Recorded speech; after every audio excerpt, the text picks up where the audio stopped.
Okay, so if you can hear me, just say you can hear me so that I'll be sure of that. Yeah, so roll call. You can hear me, just say you can hear me. You get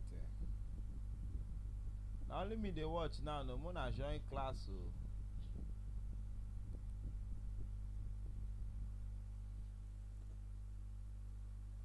hello, I'm joining.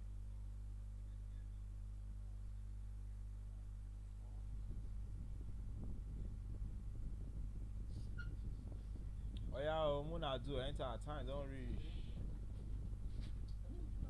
Okay, so while you are getting ready to join the class, I will be setting up some extra things. So once I see 5 people in class, I'll start.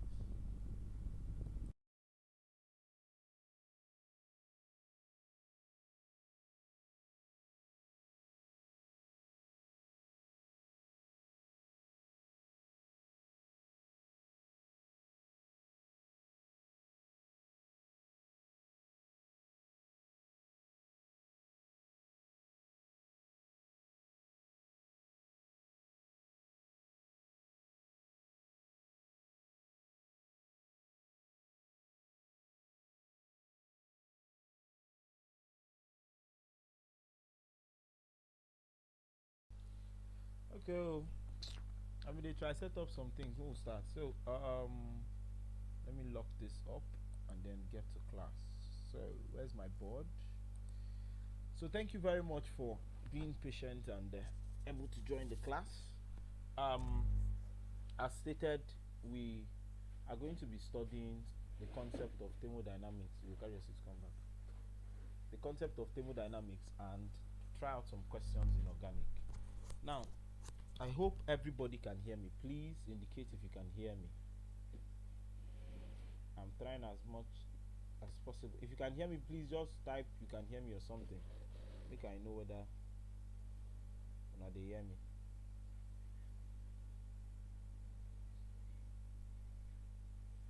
Yeah, can you go the earpiece and can you follow?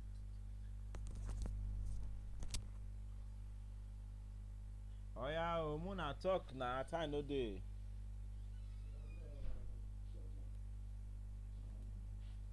So if you can hear me, just say you can hear me, so that we would continue the class.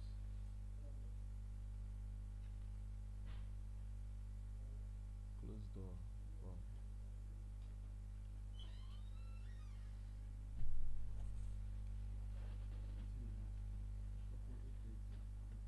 No worries. Okay. Oh.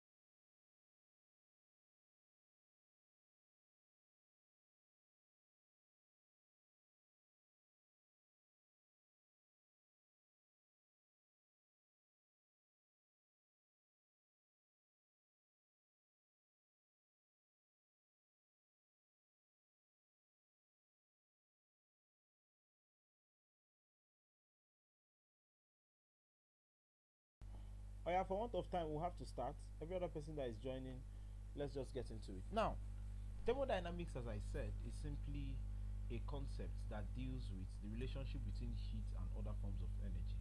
The important things we need to take note of is, first of all, there are about 4 laws. However, in chemistry, we are going to be dealing with two. We're going to be dealing with the first law and the second law. The first law of thermodynamics simply states that the first law of thermodynamics simply states that it's simply the law of conservation of energy. As we know, energy can neither be created nor destroyed, but is converted to one form to another. I take it again. The first law of thermodynamics is exactly the same thing as the law of conservation of energy, and it simply states that energy can neither be created nor destroyed, but is converted from one form to another. Now, it's important that you know and understand that to grasp this law, especially with respect to thermodynamics, you must understand internal energy. Now, internal energy is simply the total energy that a body possesses. I think I mentioned this, but I'm just reiterating it for those that did not join earlier on. The total energy a body carries. Like if you consider your body now, you will notice that your body has food, which means it has chemical energy. You will notice that your body has cells that are moving, which means it has mechanical energy. If you touch your body is relatively warm, which means it has thermal energy. So when I sum up all those forms of energy, it is referred to as internal energy. Now, internal energy can never be calculated. Most times it's represented by U. However, you can find the change in internal energy as a relationship between heat and work done. Now, at this point, I hope we are all following. So please, if you got what I just said about internal energy, just say you understood. I'm trying to follow you guys as we are doing this. If you do, I believe Nazi Chichi can hear what I'm doing now.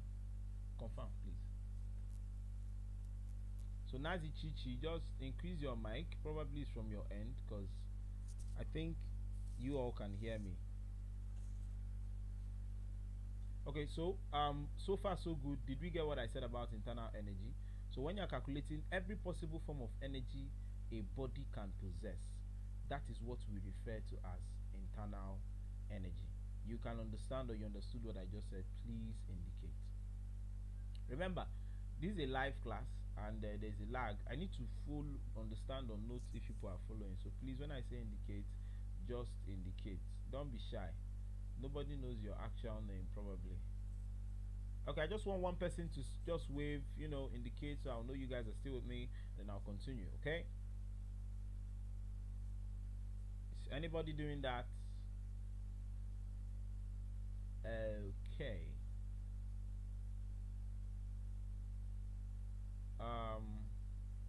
Okay, for want of time, I think I'll have to just move ahead. I presume you guys will follow eventually. Okay, so as I said, when you consider the sum total of every possible form of energy in the body, you call it internal energy. You cannot find the internal energy necessarily. You can't find it. However, you can find the change in internal energy by adding heat. Q is heat, and W is work done. So whenever you have a change in internal energy, if it is a positive change in internal energy, it means that heat increased, or heat was absorbed, or work was done on the system. This is a very important point, and I would like you guys to write it down. The second form of change of internal energy is the negative change. And in this negative change, for you to have a negative change, that is a decrease in internal energy. Here, du equals positive means increase in internal energy. Du equals negative means decrease in internal energy. And how would you know? It is indicated by heat loss, or when work is done by system. If you actually consider it, somehow it makes sense.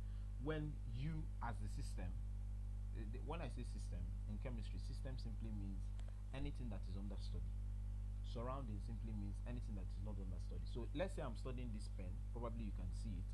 If I say that this pen is my system, I am a surrounding to this pen. The laptop I'm using is a surrounding. Every human being, Quincy, is a surrounding. You over there is a surrounding. The whole wide world is a surrounding. That is that. Anything you are not studying is simply a surrounding, but that thing you are studying is what is the system. So if I say I want to study neutralization reaction between sodium hydroxide and HCl, the beaker that is holding them is not what I'm studying. So that beaker is a surrounding. So the implication of this statement is system is anything you are studying, I meant to say. So as I said, now it makes sense. If I am a system and I begin to do work, automatically everybody knows that your energy will drop, which means there will be a decrease in your internal energy. So whenever a system does the work, or work is done by the system, there is a decrease. Whenever you lose heat, there is also a decrease. But if you want to talk about an increase in internal energy, there are two things that you will take note of: heat is absorbed, or work was done on the system. A very good example is, you can actually practicalize this. Get a metallic wire and start applying work on that wire. As you are applying work on the wire, you will notice something, that before it breaks, that point you are bending constantly would become hotter, which means it absorbs heat. And the implication is, as you are doing work on the wire, heat is absorbed and it causes an increase in temperature. So the summary of all these things is, when you notice an increase in internal energy, how to notice is that the temperature will increase.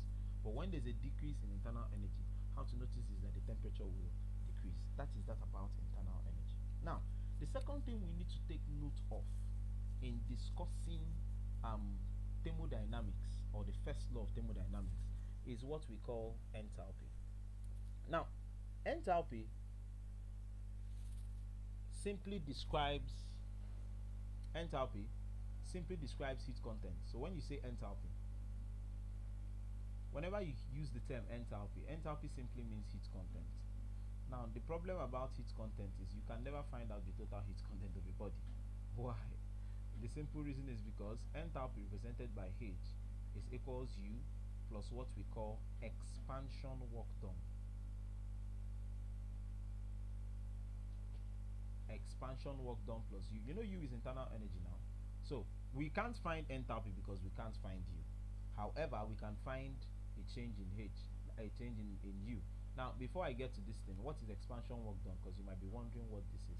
Expansion work done is the work that is done by a particular system against its surrounding.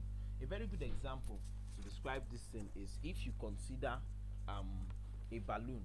As you are blowing air into the balloon, the air is applying pressure on the walls of the balloon and expanding it. So that work that is done by the air to expand the balloon is what we refer to as expansion work done. So majorly it applies to gases, you get, and it is actually represented as pressure times volume. Now, with this said, it simply means that H would be equals U plus pressure times volume. Now, as I said earlier on, you can't find H because you can't find U. You know, we said it now that internal energy cannot be calculated, which means you can never calculate H if U is involved. But we can find delta H. At a constant pressure, delta H will now be delta U. Okay, so rewriting this, we'll now have delta H is equals delta U plus P dV. Why did I have P? Because P is constant. I didn't change the P because it's constant. You get. Now, you don't need to understand all these things. Why I'm doing this is to prove to you that enthalpy changes heat. So let's keep going on anyway. So we'll have that the H is equals du, according to what we found out earlier on. Du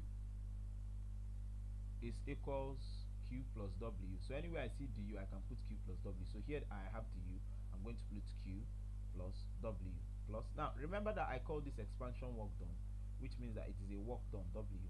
However, because the system is doing work, it is a negative work done.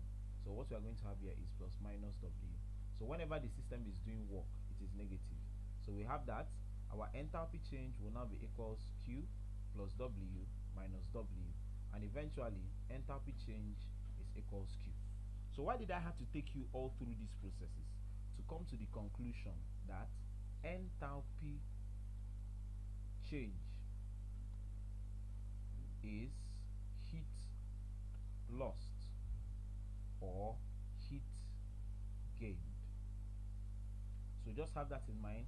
Even if you did not get anything from this class now, what I want you to understand is that when you say enthalpy change, it is simply the heat lost or the heat gained, while enthalpy represents heat content. Oh, that's cancelled that. Enthalpy represents heat content. Okay, so so far I hope we are following. Do we have any questions?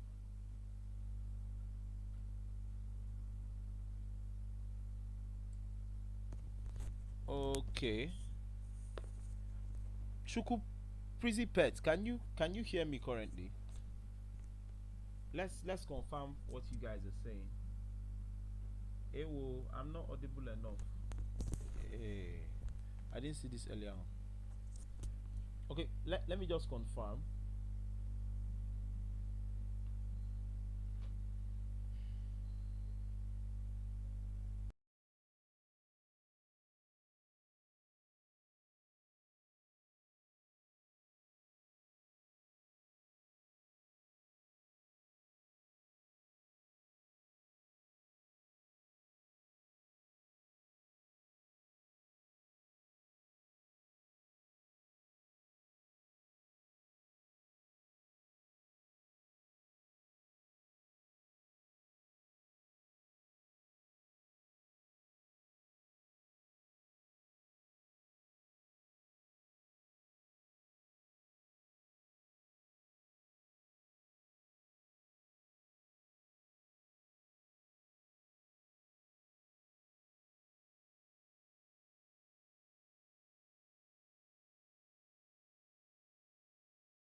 Okay, so those of you currently online, can you is this a better mic? Just confirm.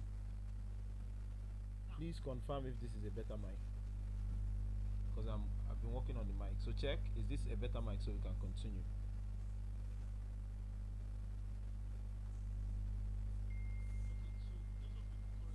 This one better. I think this is better. This is better.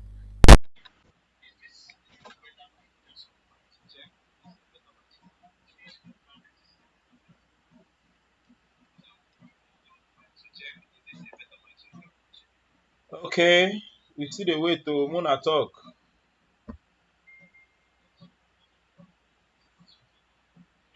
No, I've not connected to speaker. Still, I'm not hearing you. I've not connected to speaker. Still, I'm not hearing you.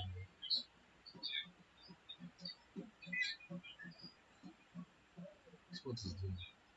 No, no, because now your speaker off your speaker. Good busy pet. Hey, please, is he the only one having this issue? And can you all please confirm? Is the audio okay? So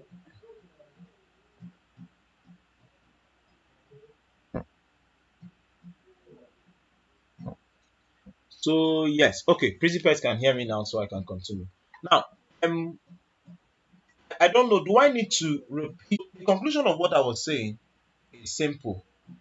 Anytime you consider um, enthalpy, it is referred to as the heat content. But when they say enthalpy change, you are looking at the heat that is lost or the heat that is gained. It's important you take note of this. Now, why I brought this up is there is a particular scenario or situation where you will hear things like enthalpy of reaction. They will tell you what is the enthalpy of this reaction and what is the enthalpy of this reaction. But before we get to that one, have this in mind. You can have a positive enthalpy, as the H can be positive. When the H is positive, it is endothermic. I don't think I need to explain this thing. Endothermic implies heat absorbed. But in a scenario where you have the H equals negative, it implies exothermic. And exothermic implies heat liberated. Now, as I stated earlier on, it's important for you to know that when you say endothermic, you are referring to heat. There is another statement known as endergonic. Endergonic is not heat absorbed, it is energy absorbed. Specifically, the energy that is absorbed is free Gibbs energy or Gibbs free energy. When you hear the term endergonic, it is Gibbs free energy absorbed. But if you hear endothermic, it is heat, thermic heat. So that you won't go ahead and confuse these things because I've seen past questions where they said which one of these is an endergonic reaction. In an endergonic reaction, you're not talking about heat necessarily only.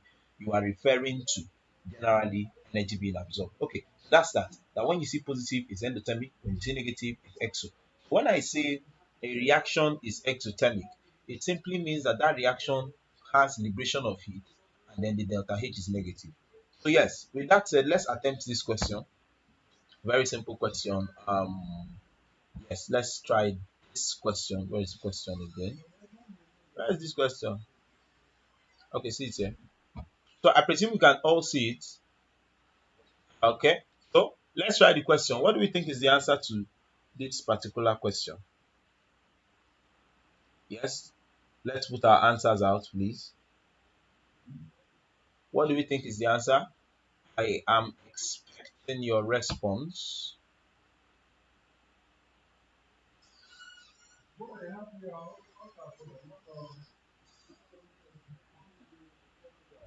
Okay. Yes. What do we think is the answer? What do we think is the answer? Put out your answers quickly so that we can move ahead. Nazi, Chichi, are you still here? If you are still here, what do you think is your answer? Chukwuprizi Pet, if you are here, what's your answer? Peace is here, what's your answer? Tobio has says D. Okay. Okay, so with one answer, one more answer, and I move ahead to explain this so that we can go to other questions. Okay. Okay, I will just have to continue. Now, if you consider this particular question, we are looking at an endothermic reaction. Endothermic reaction, as we can see on the screen, if you look at the screen, you can actually still see it. Endothermic heat is absorbed. That is the first thing. And then, not just that heat is absorbed, you have that the delta H is positive. So you find out that an endothermic reaction is one reaction which heat is dash. The answer is absorbed. Absorbed is in C and D, but let's still check others. And can be represented by the symbol dash. If you look at that symbol now, what you are going to see endothermic is positive. If I remove the question from the screen, I think you're going to see it clearly, as I stated earlier on. So let's look at it. If you see the screen, H equals positive for endothermic and heat is absorbed. So the answer is D. Very correct. Okay, with that said, I would have to move on to other things. I presume everybody is following. Whether you want comment or you no want comment, please make sure you're following. Now, having said this, please, it's important now to have this in mind that every reaction can either have a positive enthalpy or a negative enthalpy. Yes. And these reactions enthalpies are referred to as heat of reactions. Now, anytime you see a statement, we are going to discuss five enthalpy of reactions. Enthalpy of formation, enthalpy of combustion, enthalpy of neutralization,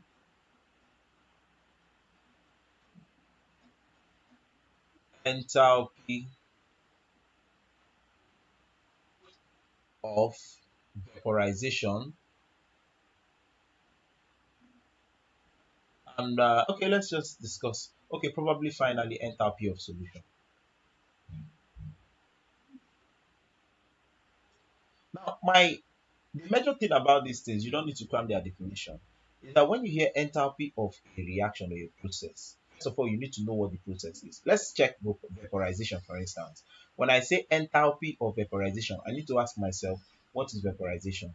Vaporization is simply the conversion of a substance from liquid state to gaseous state.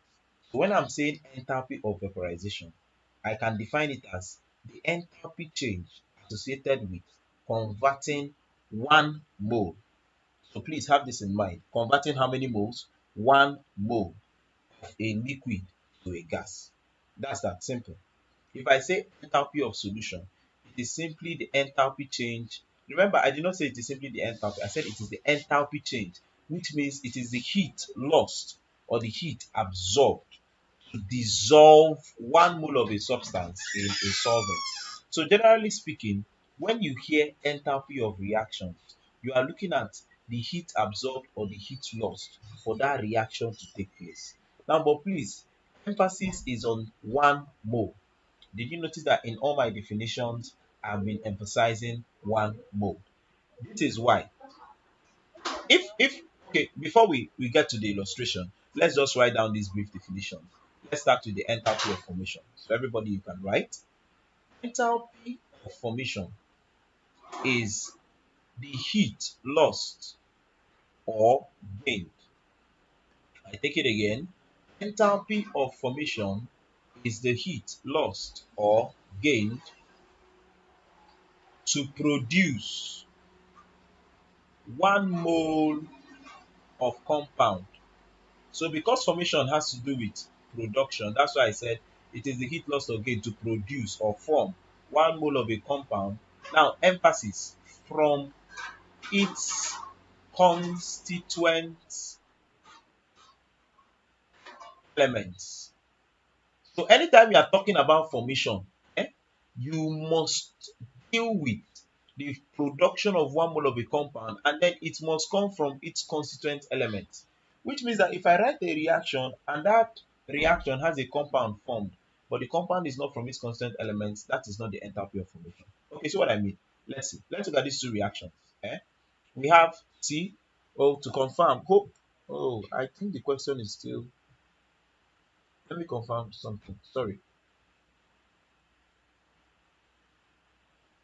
Okay. I hope we understood what I just explained. If you did not understand, please indicate. That's why it's a live class. The reason you have a live class is so that just in case you don't understand what I said, you would indicate. Okay, so let's go back to the class. Nazi, Chichi, you could try using an earpiece because the sound around here, I have my monitor sound, and I believe that most of you also are now hearing what I'm saying. Pretty pet, shey you don dey hear me ba? Pretty pet, comment, make I know say you dey hear me. Then Nazi Chichi, probably your network is bad, or um you will need to use a better sound system. Okay, just try to use a better sound system and follow the class. You get? I wish I had subtitle. Can I add subtitle? If I could, or can I add some? You could actually just click on that CC there to add subtitles. No, it's not possible. Anyway, let's continue. So let's just try. Nazi Chichi, you can't hear me. Easy Pet and others, the rest of you in the class, can you hear me? Comment if you can, so that I'll know if it is a general issue or something I need to resolve. Because I have checked, the technical team around me has checked, and the sound is clear. That's why I'm asking this question. So please, is it just Nazi Chichi that can't hear, or is it a general problem?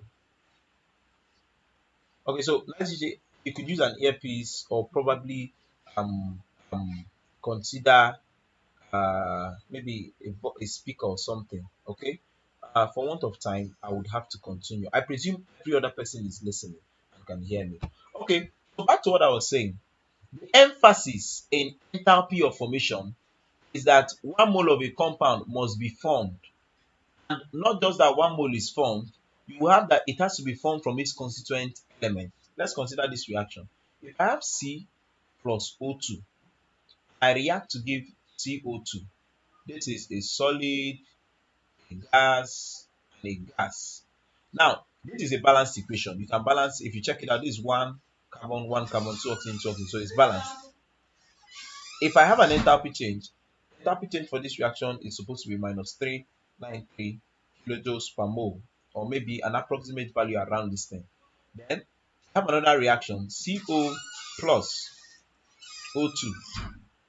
If I have half O2, I have CO2. Now, this is actually a balanced equation because this is half times 2 is 1, 1 plus 1 is 2.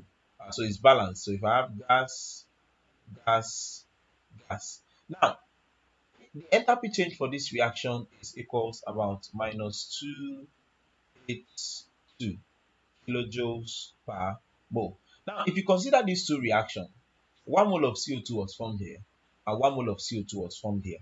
The enthalpy change for these two reactions involve the formation of 1 mole of CO2. But which one is the actual enthalpy of formation of CO2? The answer is the first one. Why is it this one? Because in enthalpy of formation, it is from 1 mole of a compound to be formed, the enthalpy change when 1 mole of a compound is formed from its constituent elements. If you look at reaction 1, it is formed from carbon and oxygen, which are constituent elements of CO2. But in this second reaction, which is the wrong one, it is formed from CO, which is not an element, and oxygen. So you have that anytime they ask you a question with respect to enthalpy of formation, you must be dealing with 1 mole of a compound form, and then it is formed from its constituent element. Okay, is this clear? Please comment if you understand. If you do not understand, please comment.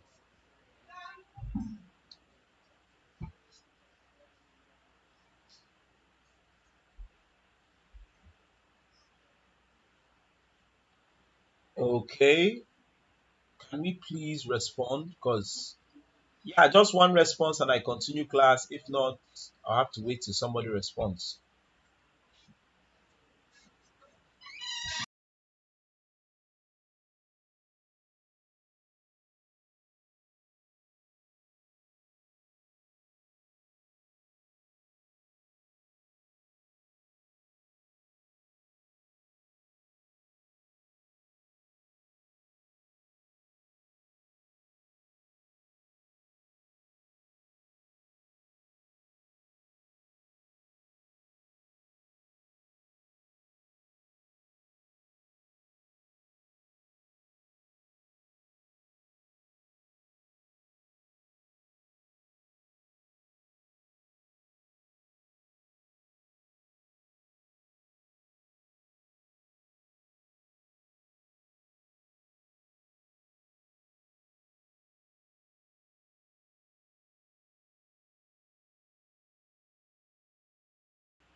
Okay, so okay, understood by peace but not by principate. Okay, let me just read.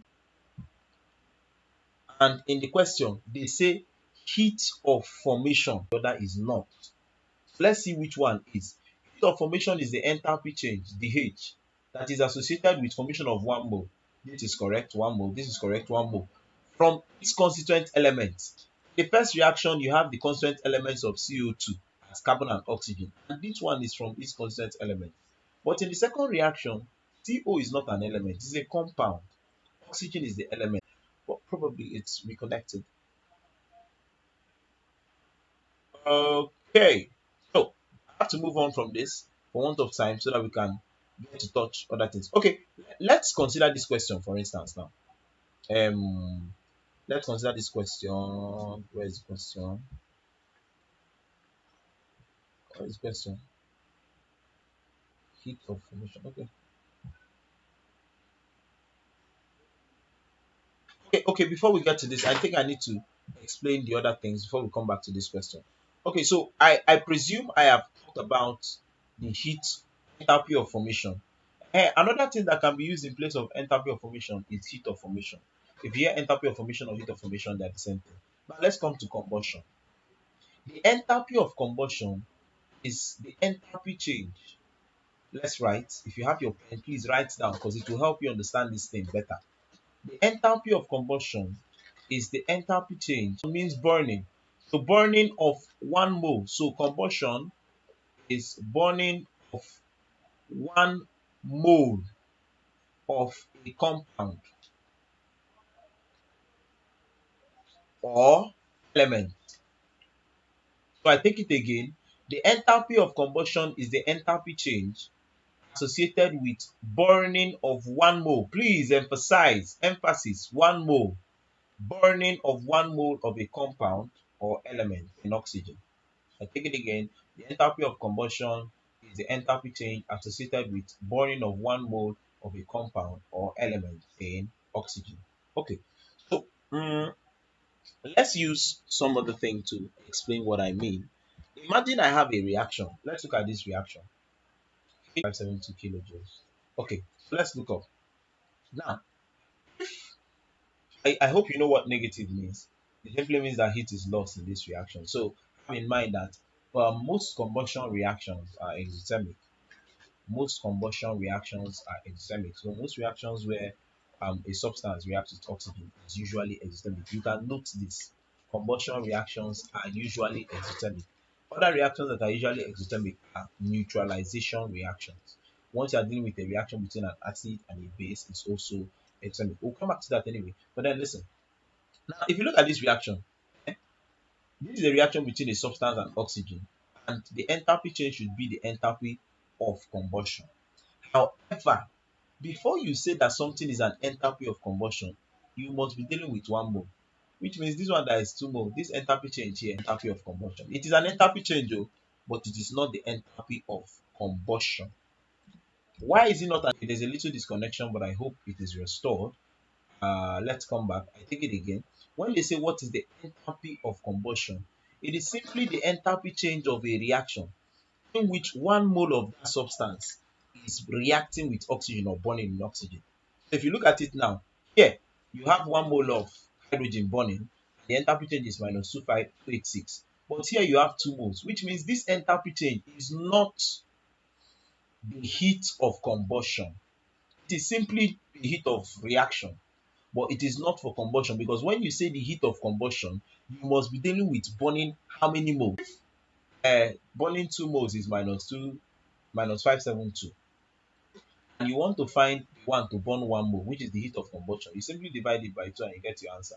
We'll get to do that, but just understand that basically when you are dealing with the enthalpy of a reaction, the enthalpy of combustion, it is when 1 mole of a substance is burned. Now imagine, for instance, I had C plus O2 reacting to give CO2, and I tell you that the H is equals minus 393. Ask, what is the enthalpy of combustion of carbon? What answer? Please, what do you think?